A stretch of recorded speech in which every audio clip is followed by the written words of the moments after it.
Itu kan di sini Regina Pacis itu dikenal sebagai sekolahnya orang kaya ya, Ibu, Bapak, ya Mas, Mbak. Tapi kenyataannya nggak segitu juga ya. Jadi banyak kami juga ada saudara-saudara kita subsidi silang. Jadi saya tidak ingin sekolah ini menjadi milik tertentu saja gitu ya.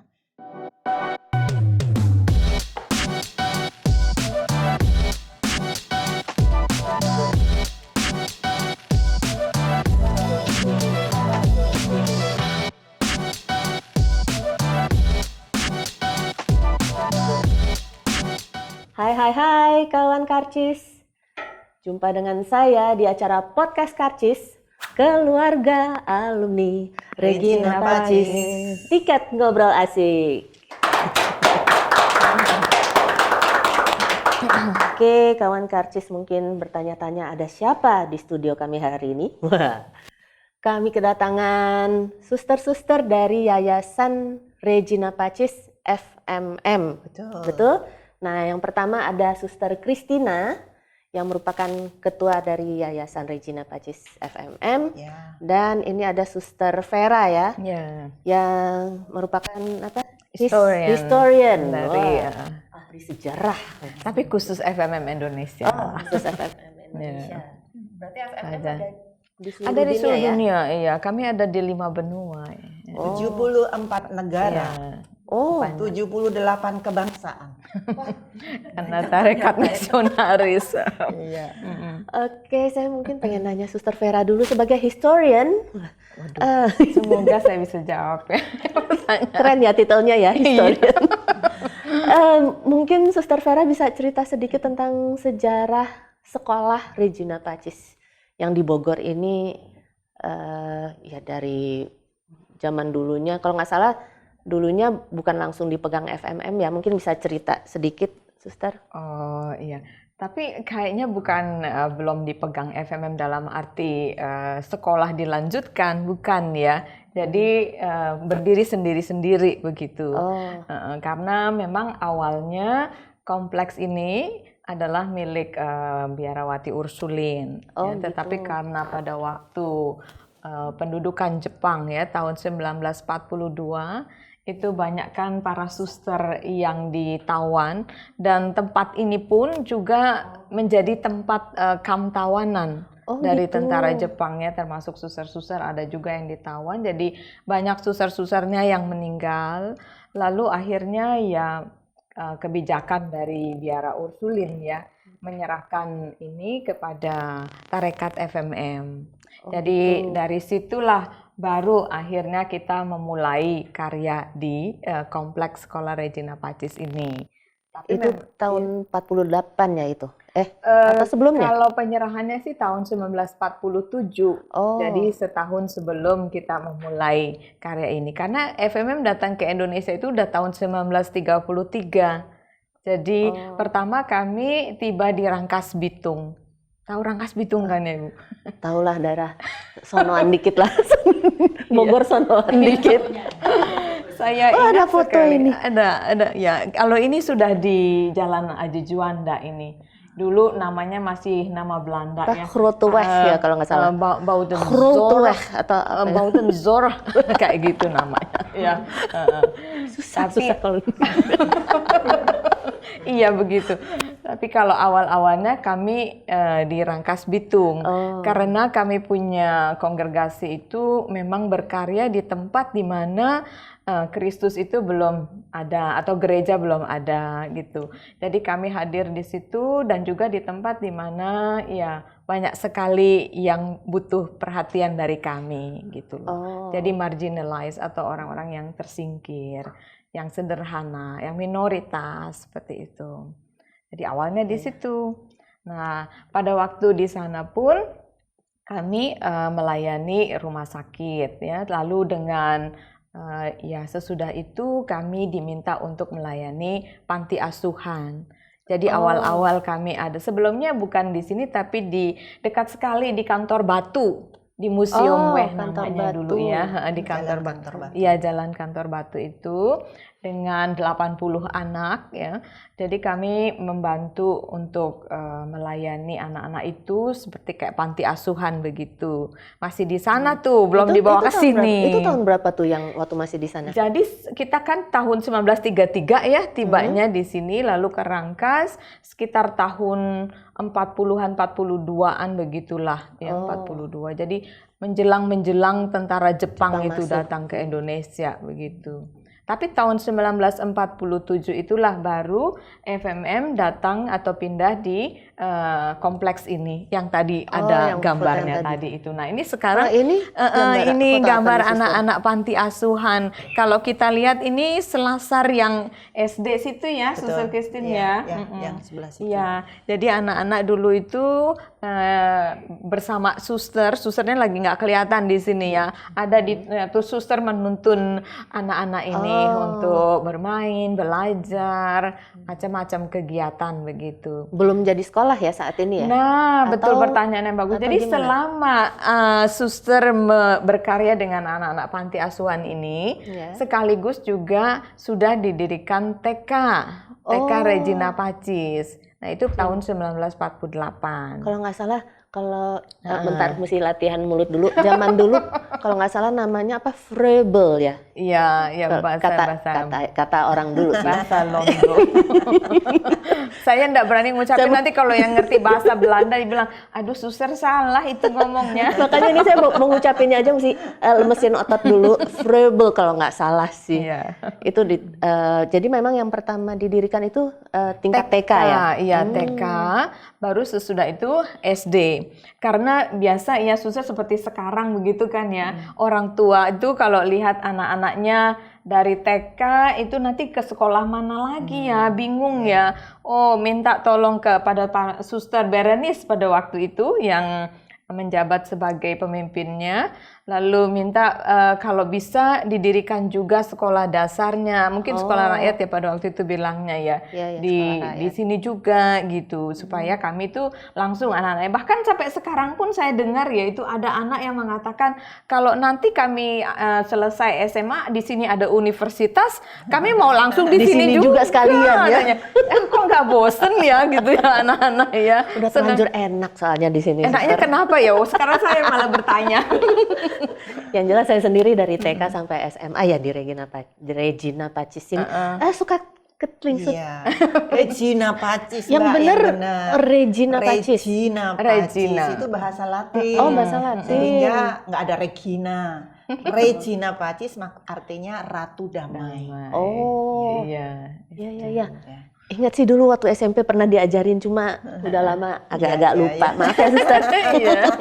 Iya. Nah, ini foto apa nih? Nah, Suster? ini yang foto pemimpin misi kami ini yang awal-awal datang, Suster Mother Hildebrand ini. Mother Hildebrand dengan para petinggi gereja yang waktu itu memang kalau di keuskupan kan belum ada ya suster keuskupan waktu itu. Jadi masih mengatakannya prefek apostolik kayak seperti itu. Jadi mereka kunjungan ke tempat kami lalu mau melihat anak-anak juga. Ini sebenarnya ada fotonya yang lebih besar, ada anak-anaknya banyak dikeliling kompleks ini. Kalau ini gitu. Di depan kapel ya kayaknya ya. Kayaknya masih sama sampai sekarang ya bentuknya. Masih seperti itu kapel itu sudah menjadi heritage untuk Kota Bogor ini. Didirikan tahun 1902. Tapi sampai sekarang masih kokoh berdiri, ya tentu sudah ada renov di sana sini. Ini dia nih kapel. Iya, tetapi kayaknya dari dulu sampai sekarang sama terus ya. Kita tidak bisa mengubah-ubah karena dia sudah menjadi heritage ya. Gak bisa sembarangan diubah. Ya, saya terbiasa heritage. Cagar budaya. Historian soalnya kan. Cagar budaya ya. Nah, ini dulu suster-suster dengan pakaian sebelum Konsili Vatikan kedua, pakaiannya semuanya panjang-panjang gitu jubah-jubah gitu ya. Iya, tertutup dari atas tahun sampai 1965. Ini sebelumnya. Dan kami ada, ini karena salah satu dari karisma kami, adorasi, jadi kami sama-sama mengadakan adorasi di kapel. Itu untuk menyembah sujud Sakramen Maha Kudus, Yesus yang ditahtakan gitu. Ada SAP, Sekolah Kepandaian Putri, bagaimana sejarahnya?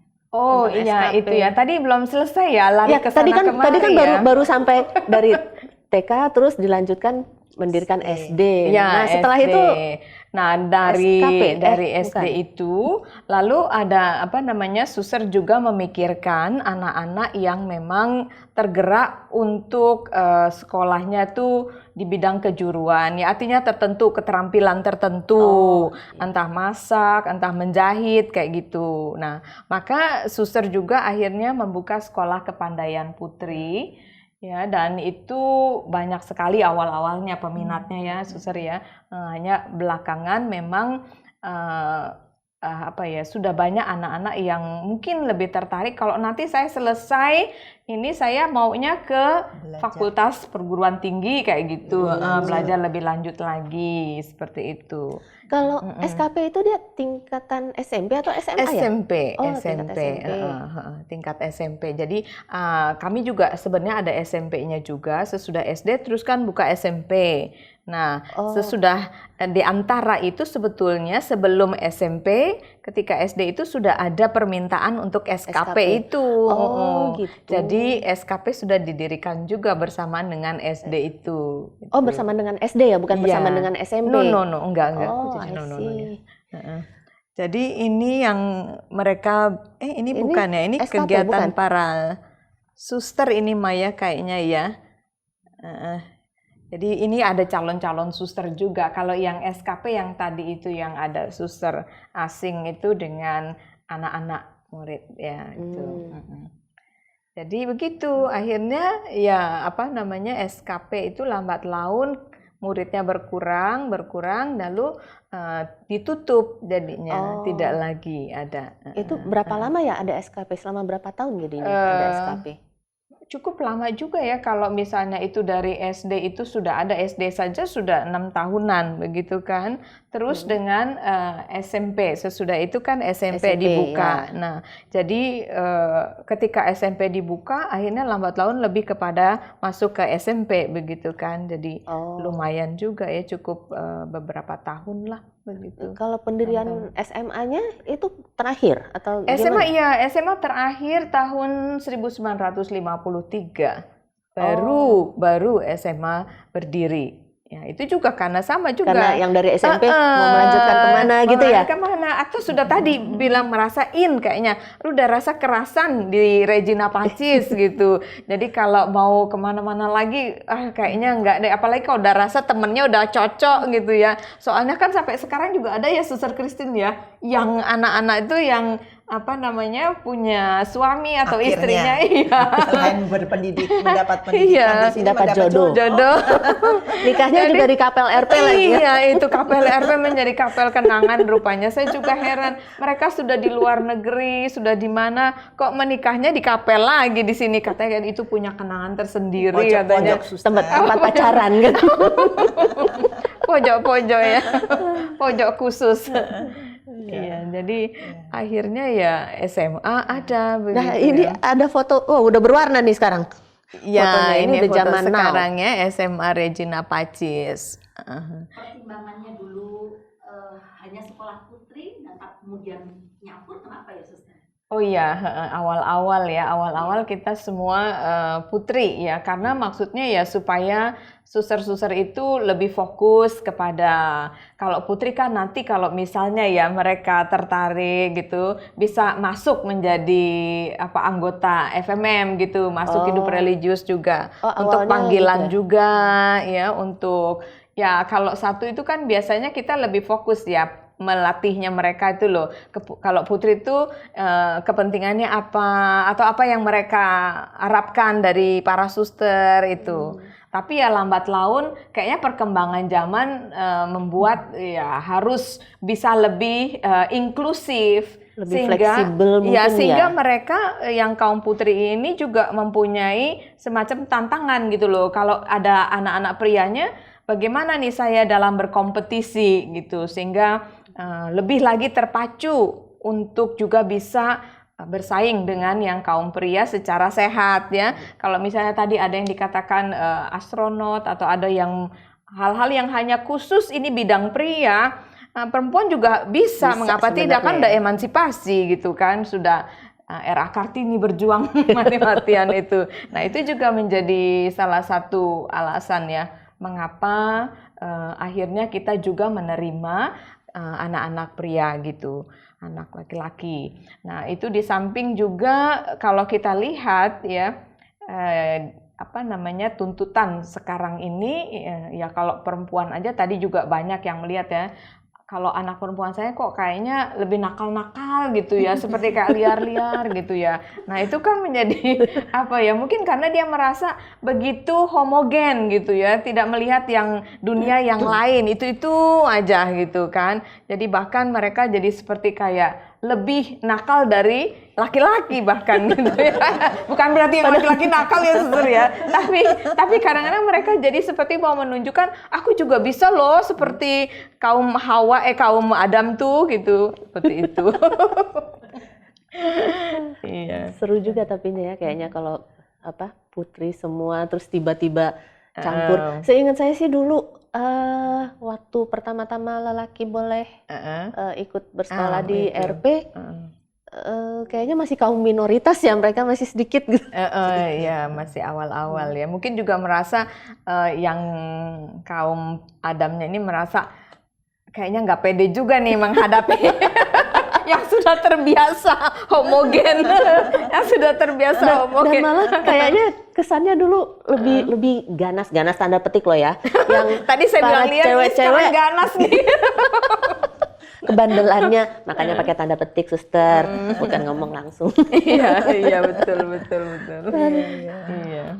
Oke deh, berarti sekolah Regina Pacis ini sudah tahun ini 75 tahun ya? Ya. Nah, mungkin Suster Christina bisa cerita tentang ya selama 75 tahun ini kiprah sekolah Regina Pacis, terus mungkin tantangannya juga gitu karena ya dari dulu sampai sekarang pasti kan mengikuti perubahan zaman juga ya. Betul. Suster. Iya.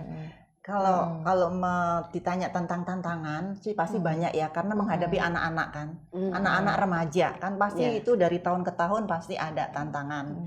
Belum kalau menghadapi orang tua yang juga mengharapkan sesuatu ya. Tapi karena saya itu baru 5 tahun di sekolah, tugas di sekolah ini ya Mbak ya.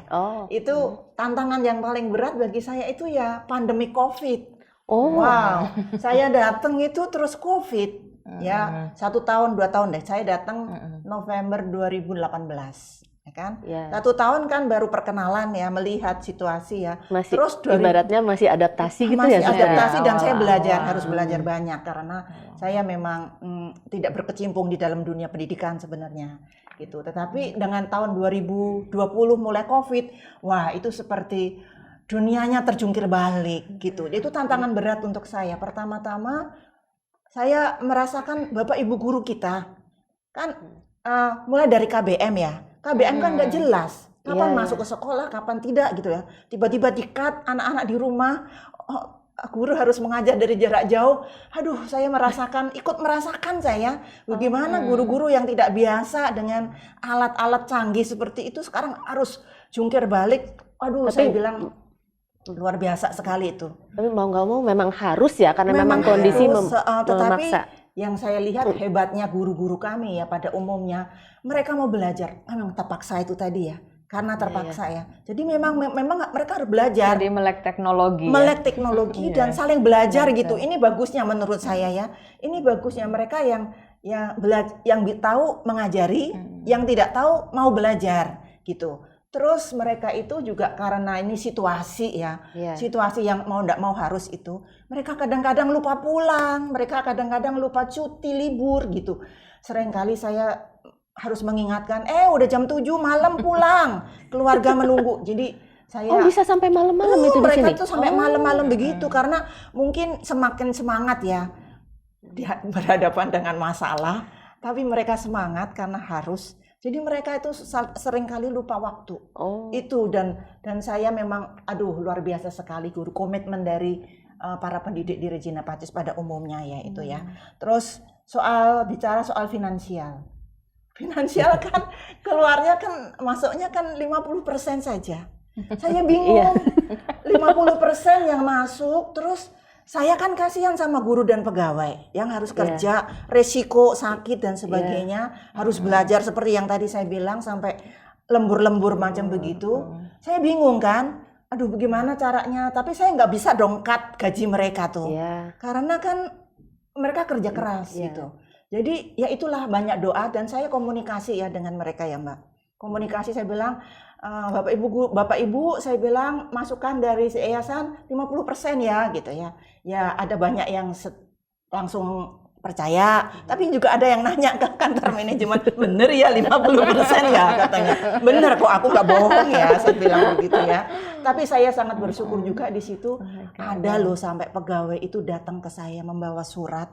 Tadinya aku pikir dia mau ngapain gitu ya Mbak. Ini cerita ini waktu COVID itu. Dia itu membawa surat, suster saya bawa surat. Saya baca, suster saya kasihan sama yayasan katanya. Terus saya mau deh dengan sukarela gaji saya dipotong 20% setiap bulan coba. Oh ya? Saya benar-benar tersentuh dengan satu orang ini. Saya bilang tidak begitu ya Pak. Saya bilang yayasan pokoknya berjuang. Pokoknya nanti sekarang selama masih bisa terus nggak apa-apa. Tapi nanti seandainya yayasan sudah tidak bisa, saya menyampaikan ini supaya paham dari awal yayasan berusaha untuk betul-betul di satu pihak menghargai karya pekerjaan ya para pegawai, guru dan sebagainya. Tapi yayasan seada-adanya gitu. Dan puji Tuhan sih bisa dilewati Mbak dengan menurut saya sih berkat Tuhan yang terus mengalir untuk sekolah ini ya. Itu saya betul-betul merasakan luar biasa sekali. Dan orang tua juga demikian. Orang tua juga komunikasi saya perbanyak dengan orang tua. Karena misalnya pertanyaan, itu kan listrik kan sekarang pakainya sedikit, sekolah nggak ada gitu kan. Ya saya lihat, saya pergi ke PLN, saya lihat kartu PLN kan. Kenapa sih listriknya sama-sama, selisihnya paling sedikit gitu ya. Karena apa? Abonemennya udah tinggi. Kan pemakaiannya kan sedikit berkurang atau ini buka-bukaan bener ya. Ya buka-bukaan karena memang kenyataannya begitu, ya kan? Nggak apa-apa kok. Apa? Tapi saya senang karena orang tua apa adanya bertanya kan, dan saya juga menjawabnya dengan data bahwa memang ini loh abonemennya udah tinggi sehingga walaupun tidak dipakai karena tidak ada kelas. Ya, tetap aja selisihnya sedikit sekali gitu. Dan lagi kan harus keluar dengan banyak hand sanitizer, harus ada protokol kesehatan, membuat tempat cuci tangan dan sebagainya itu, aduh rasanya itu juga biaya juga ya. Biaya semua itu kan. Dan tetapi saya puji Tuhan lah, itu bisa dilewati dengan tanpa harus ada yang berdemo gitu loh, baik itu dengan teman kerja ataupun dengan orang tua. Jadi ini saya syukuri luar biasa. Ya. Ada kunjungan menteri juga ya waktu itu. Saat itu sempat ada juga Pak Nadiem pas datang juga itu setengah mati juga waktu itu. Tetapi syukurlah itulah tantangan yang menurut saya paling berat ya dari sekian lama gitu. Jadi ya syukurlah pelan-pelan. Sesudah COVID pun setelah sekarang ini semua stabil, tantangannya tetap ada. Karena ternyata waktu yang 2 tahun lebih itu, anak-anak di rumah itu dampaknya luar biasa. Berbanyak sekali. Dampak terhadap apa nih, Sister? Terhadap anak ya, sosialisasi anak. Iya. Sehingga ketika dia masuk sekolah pertama kali sesudah offline, semuanya nggak tahu sekolah itu gimana gitu. Nah kakinya naik, bajunya sembarangan, mau kelas di mana, nggak tahu. Apalagi yang memang benar-benar baru mulai sekolah lagi ya. Iya. Terus juga sosial itu fisik.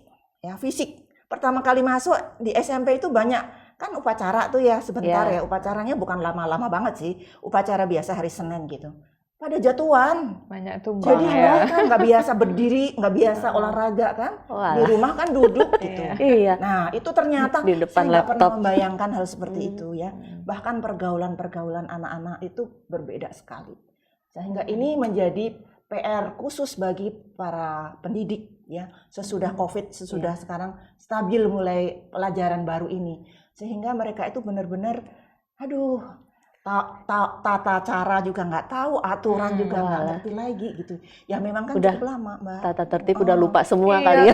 kalau di rumah kan kalau offline online bisa sambil ngapa-ngapain gitu ya. Iya, Bangun sambil tidur juga bisa makan, langsung sambil- ya. Terus banyak yang telat juga kan. Kalau dulu kan Iya. 5 menit sebelum jam 7 aja nggak apa-apa, tinggal duduk kan. Sekarang kan harus jalan dari rumah, mana Iya. macet dan sebagainya. Iya. Awal-awal ini harus dikembalikan lagi pelan-pelan gitu ya. Sampai akhirnya ya lama-lama menjadi terbiasa sedikit demi sedikit. Syukur sih orang tua bekerja sama, itu kami syukuri juga. Dan perjuangan guru-guru luar biasa banget dalam hal ini, lebih-lebih guru-guru TK, SD ya, karena memang menghadapi anak-anak yang kecil-kecil Lebih banget. susah ya. Iya. Ya kalau tantangan yang ditanya tantangan ya itu yang paling berat menurut saya. Kalau dari segi pendidikannya sendiri gimana, Suster? Maksudnya anak-anak sekarang kan ada yang Gen Z, anak milenial sekarang. Sekarang malah kan strawberry, generasi Oh, strawberry. udah masuk strawberry lagi. Iya nih, pakai baju begini nih generasi strawberry. Iya. Hanya dengan industri 4.0 ini. Iya, betul. Kami masih tetap, yang penting tuh kami pegang dasar dari pendidikan ya. Oh, Dasar pendidikan kami adalah mendampingi orang-orang muda ini agar menjadi pribadi yang utuh, mandiri, tetapi berkeutamaan, berkarakter gitu. Nah, saya kira antara akademik tinggi unggul kalau tidak didampingi dengan karakter kan jadi kacau juga ya. iya, Dan iya. kita berupaya seperti itu dari awal, itu dasar pegangan kita. Lalu supaya nantinya itu menjadi pribadi-pribadi yang bisa ikut aktif membangun dunia. Ya, membangun hidup yang selaras dengan kebenaran dan kasih, membangun dunia ini menjadi lebih dunia yang lebih baik, Iya. menjadi lebih damai. Ya, itu salah satu karakter kita juga, damai. Lalu menjadi lebih berkeluarga dunia ini loh. Jangan terpecah-pecah gitu. Nah, dasar pendidikan kami sih pegangnya itu. Tentu dengan zamannya berubah, itu juga akan sedikit caranya berubah, tapi dasarnya tetap itu. ya. Ya. Ya kayaknya sih saya juga waktu zaman sekolah di sini juga ya merasakan hal itu sih, Iya. Suster. Hanya menyikapi anak-anak zaman sekarang ini memang yang tadi saya bilang cara approach ya, Oh misalnya iya. anaknya kan berbeda dengan anak-anak zaman saya nih ya. Iya, betul. Kalau dulu kan ngikut, dengerin Iya. bapak ibu guru full gitu. Jadi Zaman dulu nggak ada yang berani ngomong balik dengan menjawab. Bahkan zaman saya kalau guru Guru tuh datang susah. tuh saya ikut menyambut, ngambil tasnya, bawa ke kelas kayak gitu. Sekarang kan. kayaknya Beda. nggak bisa ya. Sekarang beda. Ya. Jadi Enggak. saya sih meminta menghimbau, berusaha bersama-sama kepada Bapak Ibu pendidik khususnya, dan tentunya para tenaga kependidikan juga. Ya kita harus ikutlah kepada menghadapi orang muda, jangan seperti menghadapi zaman-zaman dulu. Ya, menjadi guru ya iya, menjadi orang tua ya iya, tapi jadi teman juga daripada mereka. Itu kalau approach-nya, relasinya dengan anak-anak zaman sekarang. Terus cara mengajarnya juga harus berbeda.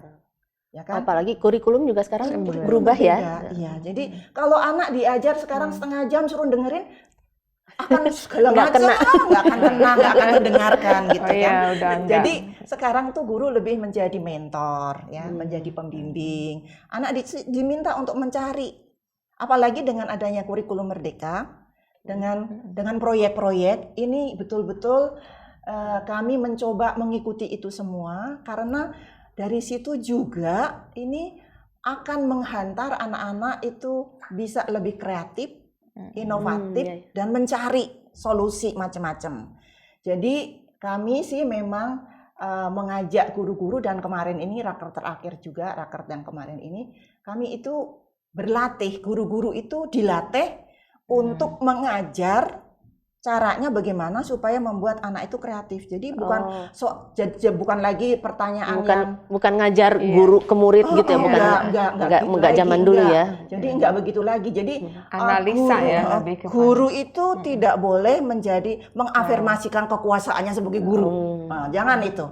Karena kalau aku bertanya begini, jawabannya harus begini. Jangan, nggak boleh seperti itu lagi gitu. Jadi sekarang guru bertanya begini, dibiarkan murid menjawab dengan berbagai macam jawaban yang memang dari hasil analisa benar ya mereka benar gitu ya ya. benar gitu. Jangan seperti ini jawabanku ya, kamu harus seperti ini, enggak begitu lagi. Jadi ini juga memberi peluang kepada anak-anak untuk out of the box. Oh iya. Nanti kalau anak-anaknya sudah out of the box, mau enggak mau gurunya pasti akan ikut out of the box gitu. Jadi perubahan mindset itu memang pelan-pelan tapi melalui latihan-latihan. Jadi tahun ini kami betul-betul melatih, puji Tuhan didampingi oleh Romo Haryatmoko yang pakar dalam hal ini. Nanti tidak hanya sekali datang, nanti akan datang guru-guru diminta latihan. Jadi kami dari yayasan dan kepala sekolah itu mendampingi agar guru-guru bisa mempraktekkan itu semua gitu. Itu dari semua tingkatan ya, maksudnya Semua, guru mulai dari TK SD, sampai SMP, SMA. Iya, dengan caranya yang berbeda-beda. Jadi guru juga terus belajar dan berlatih. Ini yang kami harapkan. Jadi memang menjadi pembelajar seumur hidup ya, sepanjang masa ya. Kalau saya lihat mungkin sekarang guru tuh lebih jadi fasilitator mungkin ya, mentor, pembimbing gitu ya, iya. mengarahkan. Kalau sudah benar ya sudah, karena sekarang kan anak-anak bisa cari di Google. Nah, sekarang informasi ada lebih banyak. itu yang GPT itu Chat GPT. Chat GPT kan ini, semua ada. menghadapi kayak begini guru harus punya trik juga supaya tidak dikalahkan oleh itu begitu ya. Jadi memang punya trik-trik yang diajarkan kepada kami kemarin ini. Gitu. Dibandingkan dulu beda ya. Semua manual ya kalau dulu ya. Iya. Bentar nih suster, lihat contekan lagi nih. Nggak kelihatan kan ya contekannya. Tentang program kerja di era kepemimpinan Suster Christina, gimana? Ya itu tadi ya antara lain ya untuk mengarahkan guru-gurunya. Iya, mengarahkan guru-gurunya. Gini ya Mbak, tujuannya kan tetap kita pegang tuh ya. Tujuan utama yang tadi itu. Namun kan kita juga harus merespon tentang perkembangan zaman yang sudah berbeda, ya kan? Lalu intinya sih tujuan saya di sekolah di sini ya supaya RP ini tetap dipercaya oleh masyarakat. Nah itu bagaimana tetap berkualitas, tetap dipercaya dengan zaman yang sudah berubah seperti ini. Ya pertama-tama yang paling mudah dikerjakan adalah pasti sarana prasarana. Nah ini kan dulu nggak ada ini kayak beginian ini. Iya, ini saya lihat juga dari tadi ini kok kayu pohon ya bagus sekali ya, sekarang sudah jadi meja di sini. Iya, ini juga bekas meja anak-anak suster, gitu kan. Jadi berawal dari situ yang paling mudah ya. Artinya sarana prasarannya sangat dibutuhkan untuk mendukung yang lain-lain. Nah pertama-tama ketika saya melihat situasi 5 tahun itu, tahun kedua itu saya melihat ini visi misi tujuan harus sudah diubah karena yang satu itu sudah lama banget. Nah sekarang kan sudah harus mengikuti zaman. Maka kita sejak tahun 2020 zaman COVID itu ya kami bekerja untuk memikirkan kembali visi misi tujuan ke depan tuh ya. Jadi sekarang ini visi kami mau tahu Mbak? Mau tahu banget. Yang dulu aja kayaknya udah lupa juga sih zaman dulu. Visi kami itu sekarang ya yayasan ya menjadi yayasan pendidikan yang bereputasi akademik unggul. Yang berwawasan global karena ini penting banget ya kan orang tua kan sekarang mengharapkan begitu. Betul. Dan berlandaskan semangat FMM. Seperti tadi aku bilang pinter di sininya tapi kalau karakternya nggak mendukung percuma ya kayaknya. Jadi ada seperti itu. Jadi ada akademiknya ya unggul, wawasannya ya global walaupun kita tetap aktual ya, kerja di lokal ya. Tetapi terus berlandaskan semangat FMM itu yang sering-sering kita sebut CHIPS. Apa tuh? Compassion, belas kasih, humility, rendah hati, integrity, integritas. Kami ingin alumni-alumni kami berintegritas seperti Mbak Vanda ini dan yang lain-lain, gitu. Terus peace itu kan semangat Fransiskan. Lalu yang terakhir servant leadership.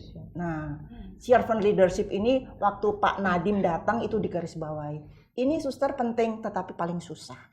Tapi itulah salah satu karakter utama kami yang di sini 5 karakter utama yang kita jabarkan menjadi 23 karakter. Oh, masih Ada masih nambah lagi. turunannya, iya. jadi Ada singkatannya lagi nggak, Suster? Karakter nggak ada. Oh, nggak.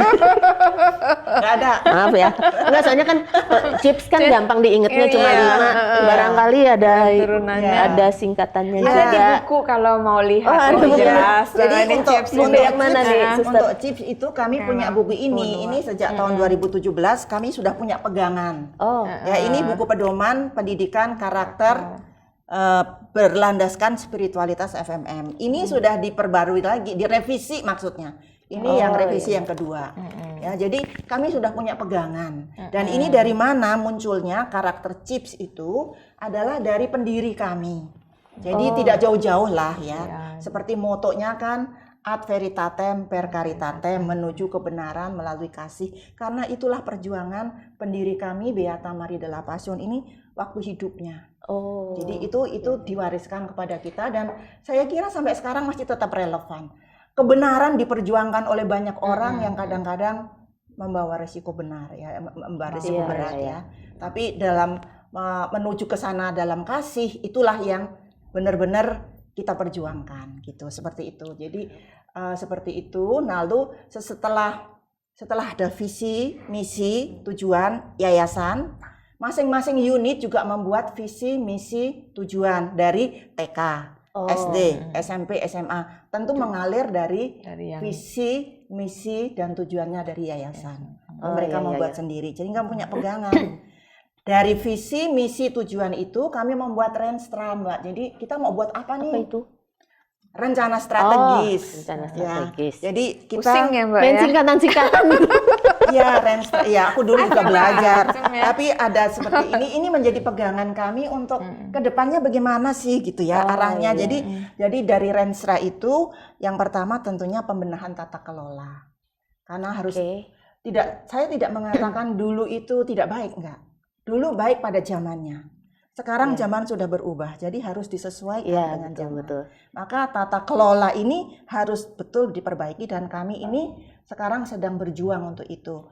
Struktur organisasinya, lalu ya macam-macam lah kayak gituannya nanti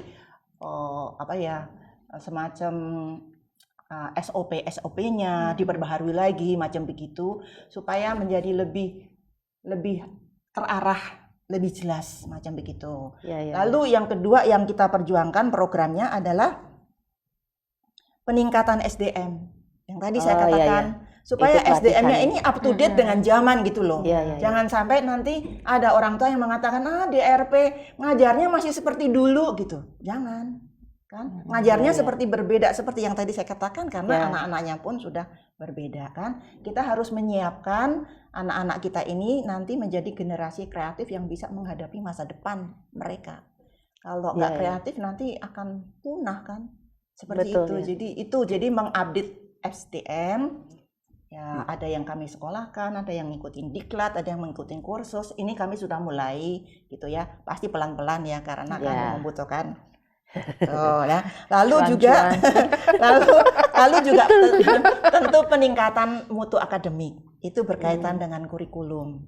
Bersyukur sekali sih sekarang ini ada kurikulum merdeka ya. Itu yang memberi kami itu peluang untuk memasukkan nilai-nilai ini ke dalam kurikulum gitu. Jadi kita bisa membuat kurikulum kita Regina Pacis yang tentu mengikuti kurikulum pemerintah gitu, tetapi kita bisa menambahkan ada nilai plusnya. Jadi kurikulumnya juga kurikulum khas Regina Pacis gitu karena chips kan yang punya Regina Pacis ya. Yang lain punya yang lain gitu, tapi lain chips, lagi singkatannya. Iya.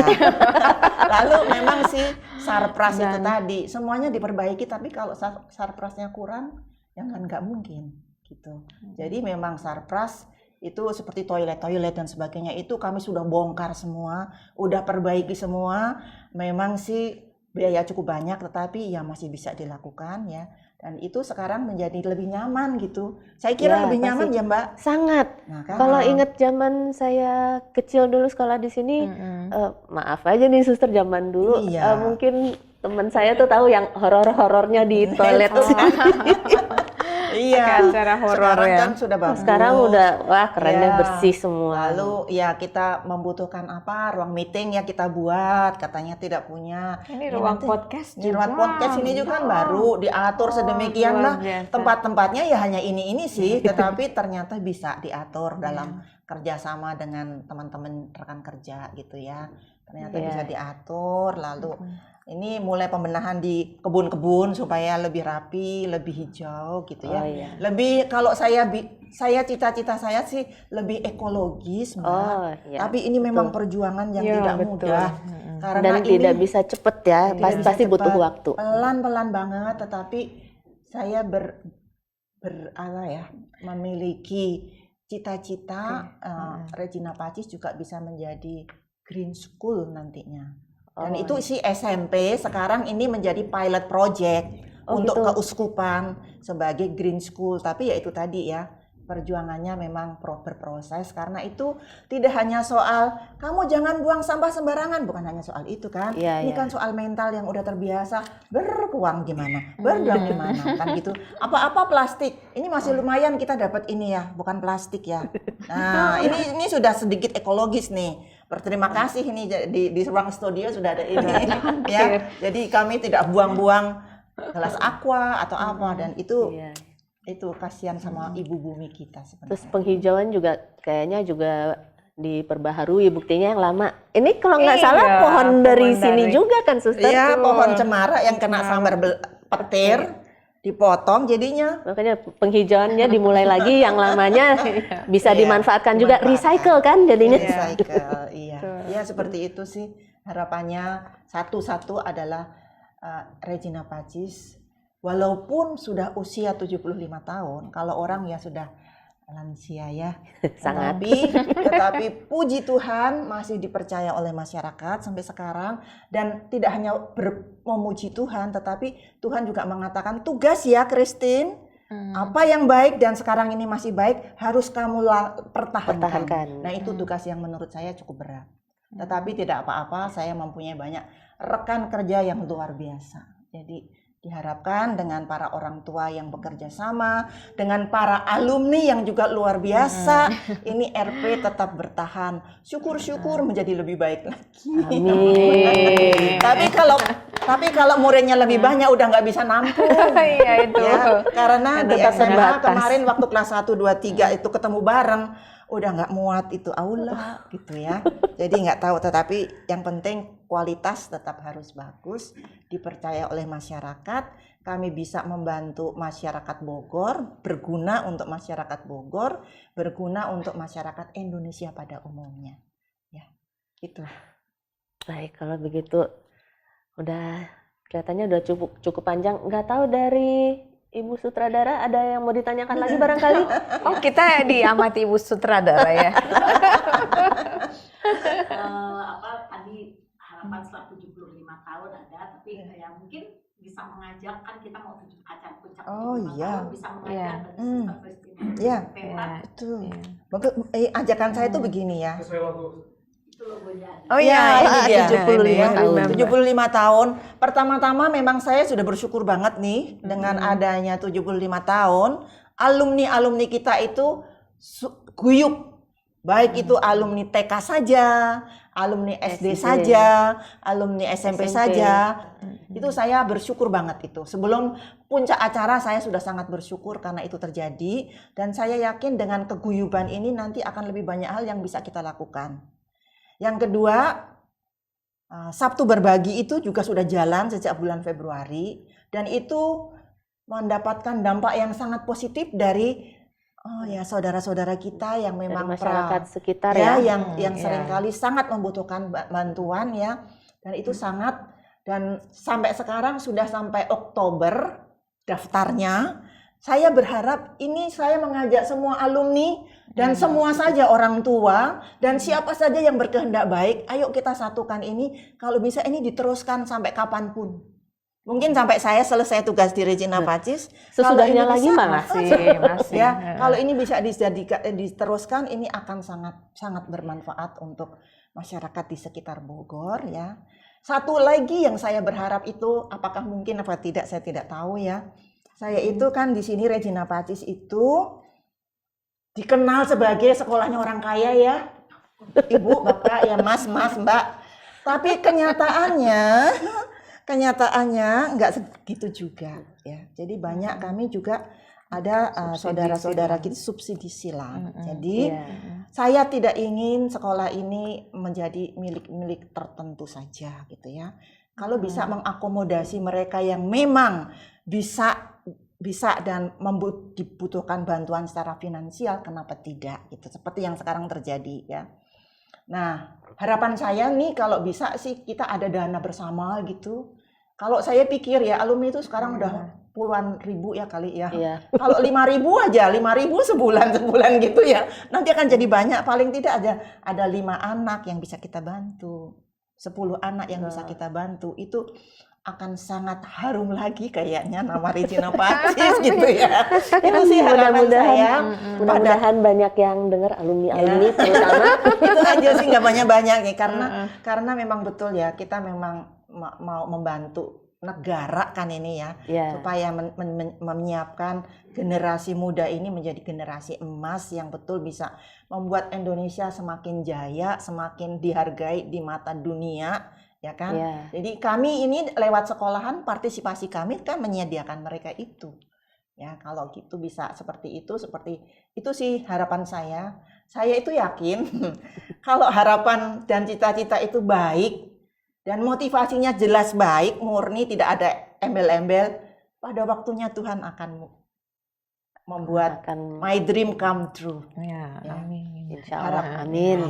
Ya, itulah. Begitulah harapan saya pasca 75 tahun nanti. Dengan alumni-alumni yang luar biasa ya.